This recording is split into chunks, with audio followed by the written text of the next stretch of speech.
Why commuters behave badly on public transport. Exploring the sociological and psychological dimensions, by Aslan Adnan, M.A. Wednesday, the 1st of July 2026. Following days of field observation riding rapid KLLRT, MRT and monorail trains, a clear pattern emerges. Crowded carriages frequently breed self-interest, impatience, and a distinct lack of courtesy. While often dismissed as mere bad manners, these actions reflect a complex interplay between urban psychology, sociology, and modern societal shifts. Even well-intentioned safety measures reveal these intricate dynamics. For instance, Rapid KL introduced women-only coaches to combat sexual harassment. Yet, some women actively avoid them. Psychologically, they may view the reserved space as stigmatizing or a marker of weakness. Socially, they may fear drawing unwanted attention or gossip. Their choice is a delicate, ongoing negotiation between personal autonomy and public safety. The shift from collective to individualistic mindsets. Public transport functions efficiently only when passengers adopt a collectivist mindset, prioritizing social harmony and mutual obligation over individual gain. While Malaysia has traditionally been a collectivist society rooted in close-knit communities, rapid urbanization and the anonymity of city life have accelerated individualistic tendencies. Malaysia's pluralistic nature means civic ties are often strongest within one's own family or ethnic circle, rather than with anonymous strangers sharing a train. Consequently, a priority seat ceases to be a shared social obligation and becomes a resource to be claimed. The logic narrows to personal convenience. If I got here first, why should I give it up? The psychology of scarcity and tunnel vision. This competitive friction peaks when trains arrive at crowded platforms. Logically, letting passengers disembark first speeds up the process for everyone. Yet, crowds routinely surge forward the moment doors open, driven by what psychologists call a scarcity mindset.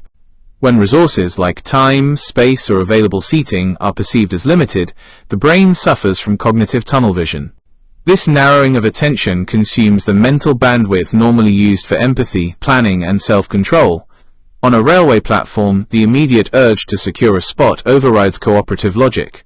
This behavior is situational rather than dispositional. Otherwise, considerate individuals become impulsive and anxious under pressure. As cognitive resources shift towards self-preservation, a stranger needing assistance becomes less visible than the empty seat that might disappear. Herd behavior and digital isolation. This panic is amplified by herd behavior. When a few passengers push forward, others instinctively imitate them, assuming the urgency is justified. Competitive friction spreads rapidly, sweeping up even those who usually disapprove of such behavior. Simultaneously, technology deepens this isolation. Absorbed in smartphones, commuters detach from their physical surroundings. This digital bubble leaves them oblivious to their environment, blind to an elderly passenger standing nearby or announcements requesting cooperation. Reclaiming civic consciousness. Ultimately, public transport relies on thousands of unnoticed cooperative acts. When shared civic consciousness erodes, the transit system transforms into a competitive arena where courtesy becomes optional, resulting in friction and diminished social trust. Improving this behavior requires more than just enforcing rules.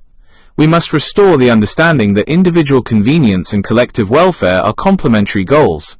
However, to act with civic responsibility, commuters must first be aware of their surroundings. Courtesy begins with perception, which brings us to our next crucial focus, the role of situational awareness in public spaces. You may download your free copy of the full-length version of this monograph from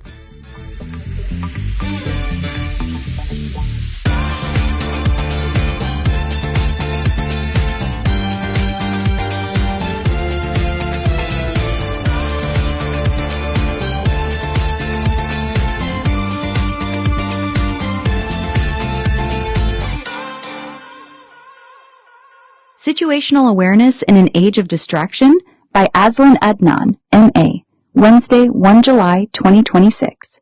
Situational awareness is the ability to perceive what is happening in one's surroundings, understand its significance, and anticipate what may happen next. It is not merely a survival skill reserved for soldiers, police officers, pilots, or emergency responders. It is a fundamental human capability that enables people to move safely, behave courteously, and interact intelligently with the world around them. For most of human history, situational awareness developed naturally. People paid attention to changes in the weather, the behavior of animals, the expressions of others, and the movement of crowds. A momentary lapse in awareness could have serious consequences. Human beings evolved to scan their environment continually, consciously and subconsciously, because survival depended upon it. Modern technology has dramatically altered this relationship between people and their surroundings. The smartphone, one of the most remarkable inventions of the modern age, has also become one of the greatest competitors for human attention. Rather than observing the world immediately before them, many individuals now inhabit a digital world existing only a few centimeters from their faces. Nowhere is this more evident than on trains and urban public transport. A journey by rail today often resembles a gathering of isolated individuals rather than a community sharing the same physical space. Passengers sit shoulder to shoulder while mentally existing in entirely different worlds. Heads remain bowed. Eyes rarely look beyond glowing screens. Earphones seal off external sounds. Conversations become messages. Observation becomes scrolling. Many passengers appear almost completely unaware of their surroundings. They fail to notice elderly passengers searching for seats. They overlook pregnant women standing nearby. They remain oblivious to children requiring assistance or travelers struggling with heavy luggage. Even obvious disturbances frequently go unnoticed until someone else reacts first. This is not simply distraction. It represents a narrowing of attention so complete that the external environment effectively disappears from conscious awareness. The train continues moving, stations come and go, people board and leave, life unfolds around them, yet their cognitive focus remains imprisoned within a handheld device. Such behavior also reflects an increasing degree of self-absorption. The immediate digital experience becomes more important than the shared physical environment. Notifications take precedence over observation. Personal entertainment displaces public awareness. The individual becomes psychologically detached from the society existing only a few feet away. This erosion of situational awareness carries practical consequences. Opportunities to help others are missed. Suspicious behavior goes unreported. Medical emergencies receive slower responses because fewer people are paying attention. Pickpockets and thieves exploit distracted passengers who neither notice criminal activity nor adequately protect their own belongings.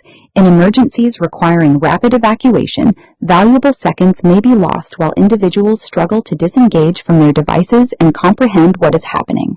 There are social consequences as well.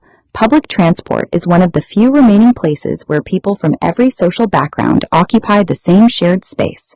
Situational awareness fosters small but meaningful acts of civic responsibility. Holding a door, offering a seat, warning another passenger of a forgotten bag, or simply recognizing that someone requires assistance all depend upon noticing the world beyond oneself. When awareness disappears, these acts of everyday citizenship gradually diminish. Technology itself is not the enemy. Smartphones have become indispensable tools for communication, navigation, education, work, and entertainment. The problem lies not in possessing the technology, but in allowing it to monopolize attention. A device designed to connect humanity paradoxically risks disconnecting individuals from the people physically nearest to them. Cultivating situational awareness therefore requires deliberate effort. Looking up periodically, observing fellow passengers, remaining aware of station announcements, noticing exits, recognizing unusual behavior, and simply acknowledging the presence of others are small habits that strengthen both personal safety and civic consciousness.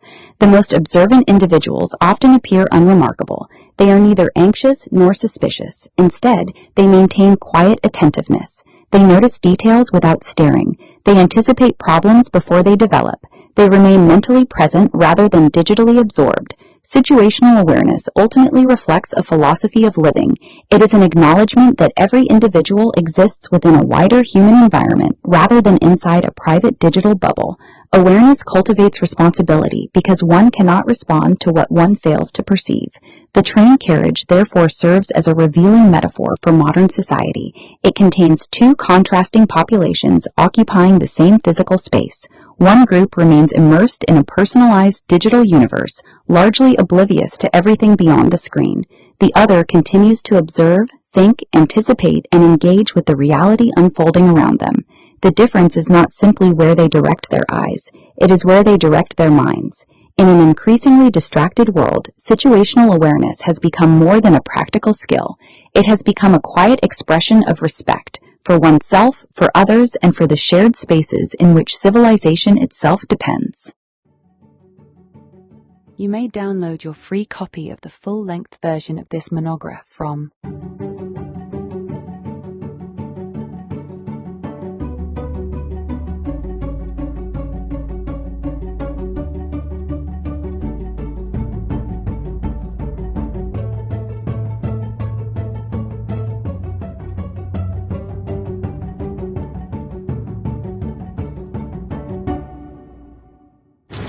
Early bird registration for my September 5th event is valid until July 31st for a minimum donation of 150 ringgit made before July 31st. You can attend my September 5th event. All proceeds for all your donations will be used not just for your meal for the day, but also for my various eye treatments and sponsoring some persons with disability to attend the event. From July onwards, it will be 150 ringgit until the end of July. Then in August, it will go up to 200 ringgit. Thank you.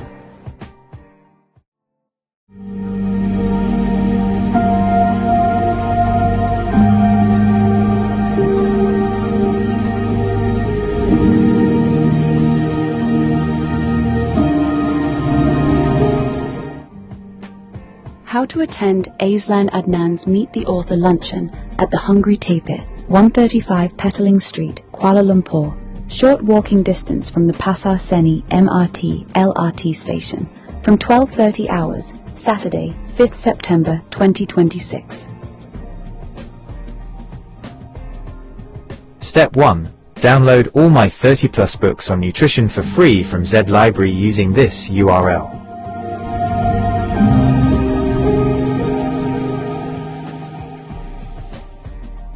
However, there is a limit of 10 downloads a day from Z Library. The workaround is to download them, and 2,250 plus others, from my Optimal Health Community Telegram broadcast channel at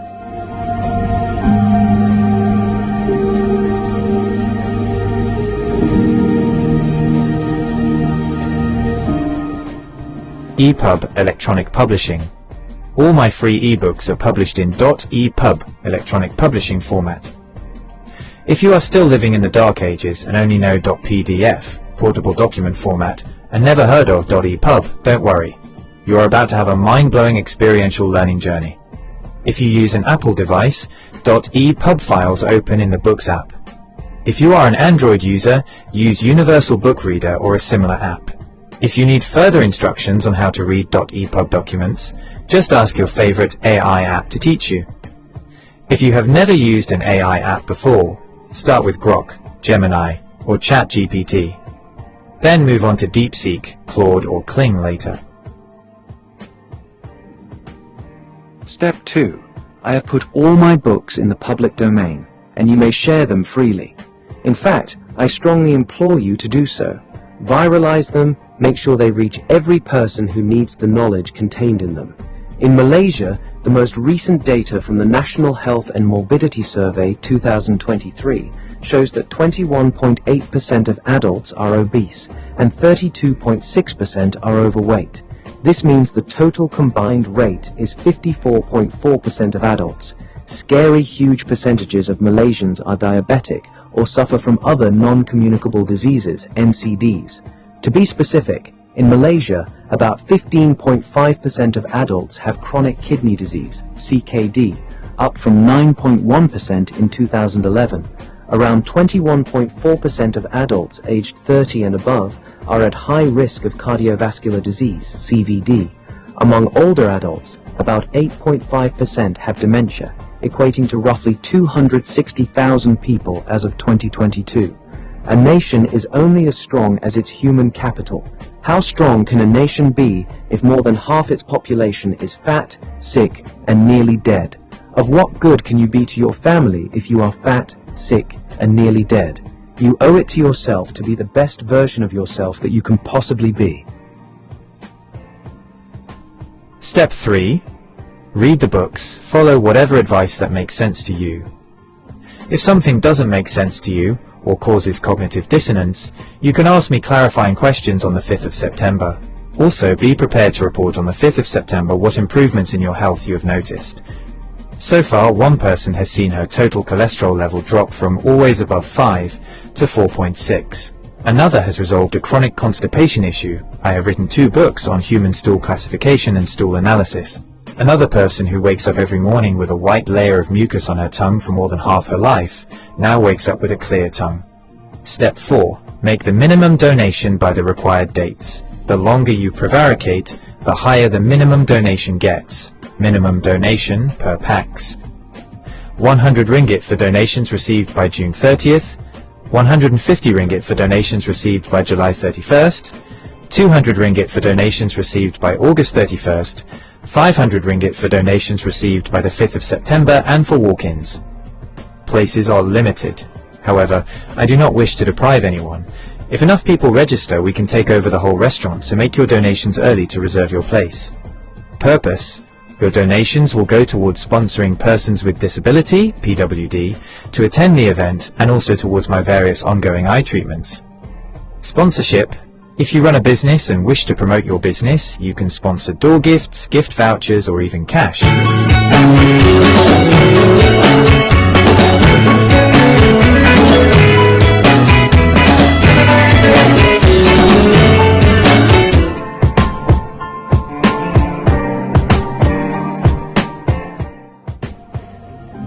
Vegivore Food Therapy proudly presents Ask Me Anything on Nutrition. Your attention please.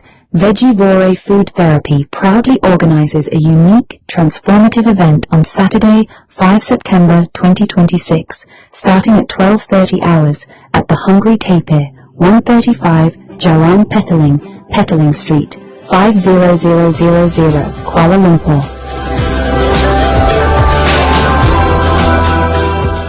For a minimum donation of 100 ringgit, attendees will secure a seat at this rare opportunity. Aslan Adnan, M.A., polymath and autodidact, will guide the session.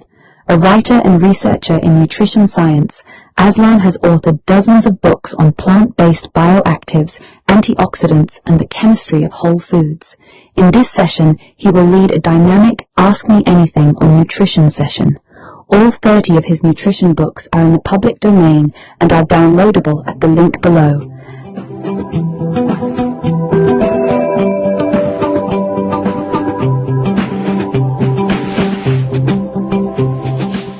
Attendees must read these books in advance and come prepared with their questions.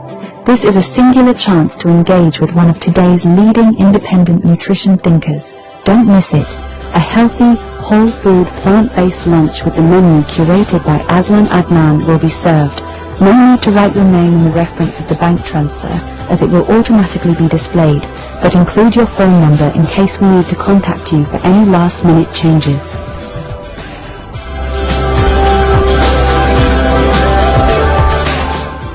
We will also celebrate Aslan's 68th birthday.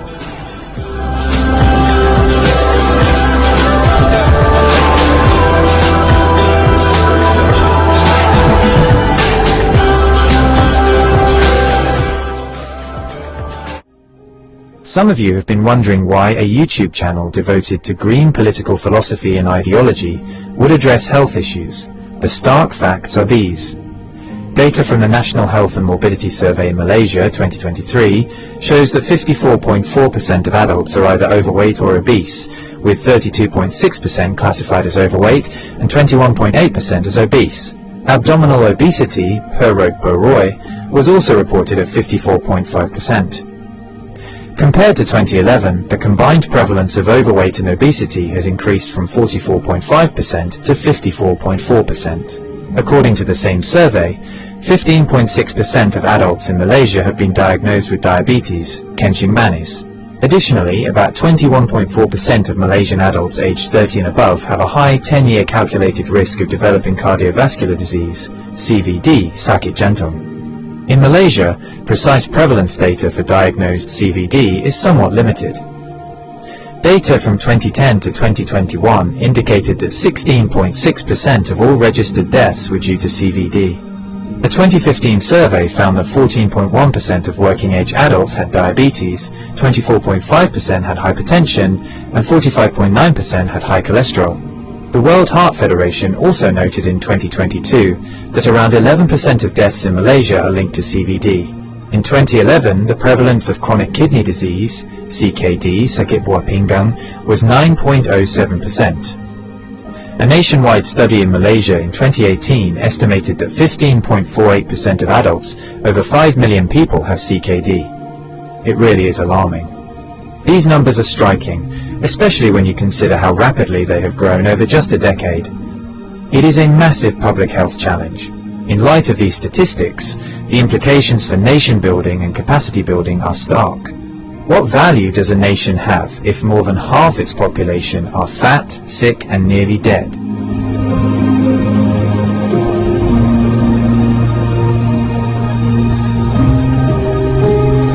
Are you fat, sick, and nearly dead? Well, according to the data from the latest survey, 54.8% of Malaysians are. In fact, the statistics are quite scary. So if you or any of your loved ones are in this high-risk category, don't despair. I have good news for you. I've written more than 30 books on nutrition, and you can download them all for free. The only limitation is you can only download 10 books per day from Z Library. However, you can download almost 2,500 books from my Telegram broadcast channel. I'll give you the link shortly. And if you're overwhelmed by 30 books, in fact, these 30 books, I've designed them so that they could cover the undergraduate syllabus of a nutrition or dietetics course, or the nutritional needs for a medical student. Anyway, if you think you're overwhelmed, you don't know where to start with this book. And then as you progress, you can, go deeper, take a deep dive into the other books. And if you want to meet me to discuss what you've read in the books, you have a chance in September to do so. However, there are 5 places already been taken up, and there are limited seats, so the sooner you register, the sooner you'll reserve a place for yourself. Attendance is by donation, so details are in the following video.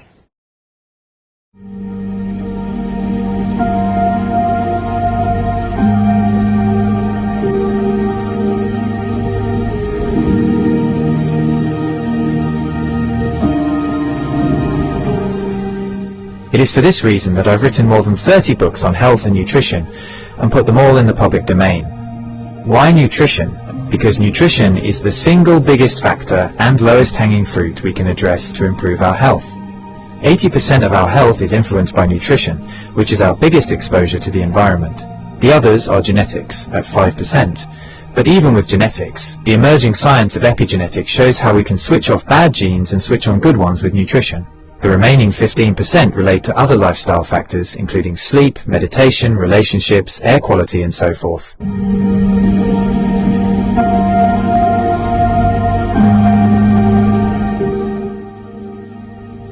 Important note on event registration fees. Super Early Bird. Donation received by the 30th of June 2026. Minimum donation of 100 ringgits. Early Bird. Donation received between the 1st and the 31st of July 2026. Minimum donation of 150 ringgits. Normal registration. Donation received between the 1st and the 31st of August 2026. Minimum donation of 200 ringgits. Late registration. Donation received between 1st to 5th September 2026. Minimum donation of 500 ringgits. All proceeds after deducting third-party costs will go towards Aslan Adnan's various ongoing eye treatments to hopefully reverse or at least arrest his macular degeneration, cataracts, photophobia, mydriasis, dry eyes, and etc. This is mission critical as, if his vision fails, he'll no longer be able to produce, edit, or upload videos. Your voluntary contributions and donations are a critical success factor. As such, your generosity, empathy, compassion, and kindness are well and truly appreciated. We thank you in advance for your invaluable help and assistance in making this event a resounding success.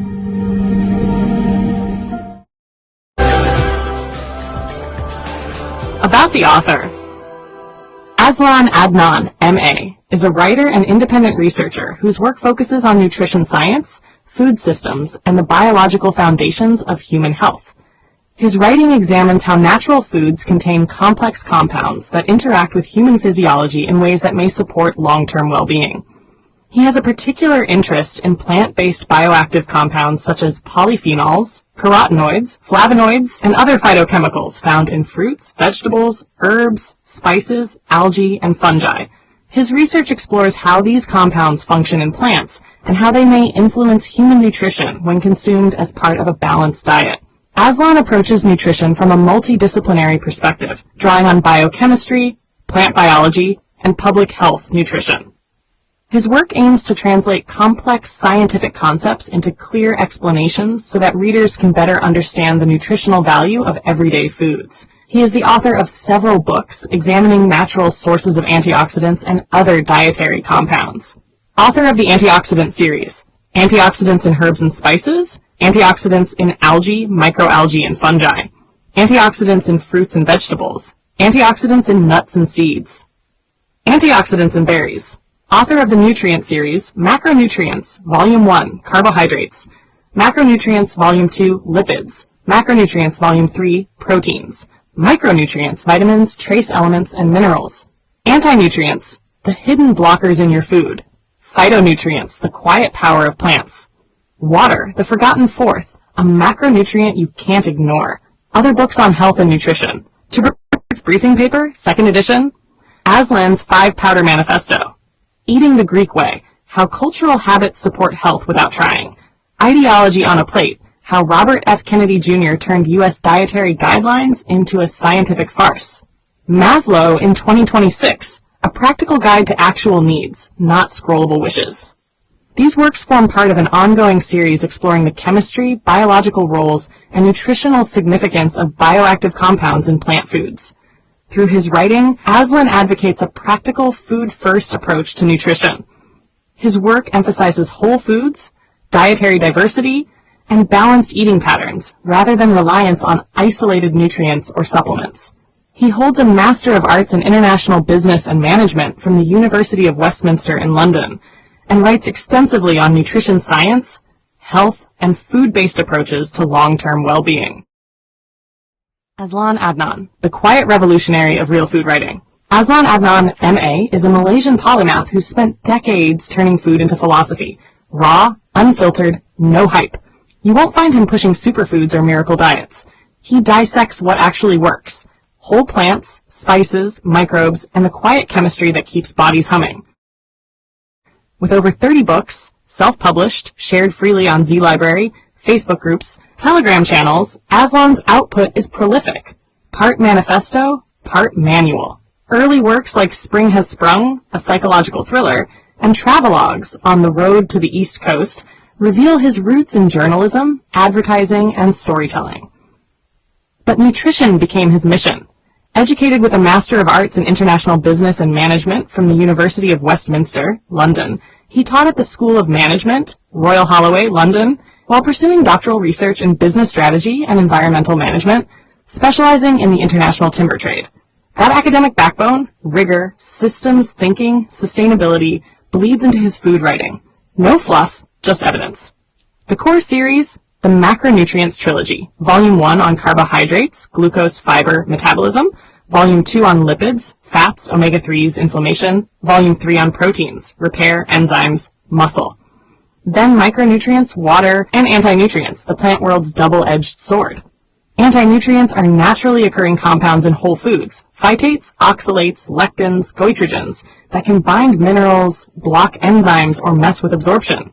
They evolved as plant defenses, but in us, they steal iron from spinach, calcium from kale, or spike gut irritation from raw beans. Variety wins. 30 plants a week, not monodiets. Raw's romantic, but cooked smarter. Add spice blends like Aslan's 5-powder manifesto, turmeric mixes for real anti-inflammation, and you've got a library that says, eat wide, not weird. Why release it all into the public domain? Because knowledge isn't currency. It's oxygen. Aslan watched corporations gatekeep health, paywalls on papers, patented supplements, proprietary blends that hide what works. He refuses. His books aren't for sale. They're for spread. No DRM, no ads, no ego. Just files anyone can download, print, share. He says it plain. If one person in a kampong swaps white rice for brown or steams kailan instead of boiling it, that's the win, not royalties. He's no gatekeeper. His Facebook, Aslan Green Party, Instagram, and YouTube drop bite-sized truths. Traffic light WFPB guides, eye health talks on lutein, vegan journeys. He credits tradition, curries, forest mushrooms, seaweed from tides, and lives it. Unpeeled carrots, home ferments, no moralizing. 30-plus titles aren't about volume. They're depth. Carbs to phytonutrients, water to gut bugs. Aslan doesn't sell health. He hands you the tools. Read him and your plate changes. Not because you're broken, because you're built for better. A heartfelt light. To every soul whose hand did give, you've helped me dream, helped me live. In darkest hours your light came through, with hearts so kind, so pure, so true. Your gifts, like stars in deepest night, have steered me gently toward the light. Each coin, each word, each silent prayer, a thread of hope, so rich, so rare. My eyes once dimmed, now seek the skies, and slowly, clearer visions rise. Because of you, I dare to see the world again. Its grace, its plea. Your compassion's flame will not just stay with me alone. It lights the way, for others wandering through despair, to feel the warmth of selfless care. You've shown what love in action means, in quiet ways through giving scenes. You've built a bridge from soul to soul, and made the broken feel more whole. So let this thanks rise like a song, a melody both soft and strong. May your example gently call more hearts to rise to give. To fall into the joy of lifting pain, of planting hope where none remains. Your kindness walks beside me still, a light, a love, a living will.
share your thoughts in the comments below. Don't forget to like this video and subscribe to our channel to show your support.